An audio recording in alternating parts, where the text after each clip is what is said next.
Can social media platforms limit your free speech rights? Imagine sharing your thoughts online and suddenly finding your post gone or your account suspended.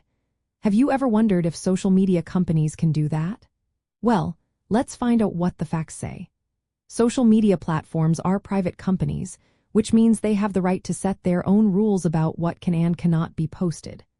And like the government, they are not bound by the First Amendment, which protects your free speech from government restrictions. That means they can decide to remove content or ban users based on their community guidelines. The First Amendment says that the government cannot censor or restrict speech because of its content or viewpoint. But it does not say anything about private companies like Facebook, Twitter, or Instagram. These companies have their own policies, and when you sign up, you agree to follow them. If you break the rules, they can remove your posts or even suspend your account. For example, if you post something that violates their rules on harassment or false information, they can take action. It's also important to know that if a government official uses a social media account in an official way and blocks someone, that could be considered government action. In that case, the First Amendment might come into play. But if a private company is moderating content, they are acting as a private business.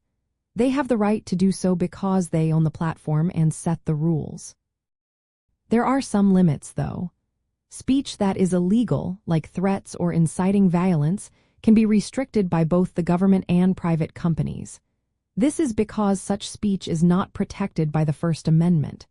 So, if someone posts a true threat or encourages lawless behavior, social media platforms can remove that content. Knowing your rights means understanding that your constitutional free speech protections mainly prevent government censorship. Private social media companies can limit your speech based on their policies. It's a good idea to read the terms of service for each platform so you know what is allowed. If you think a government official has unfairly restricted your speech on social media, you might have legal options to challenge that. In the end, social media platforms can limit what you say on their sites, but that does not violate your constitutional rights because those rights are meant to protect you from government interference. Recognizing this difference helps you understand where your free speech rights apply and how to use social media responsibly.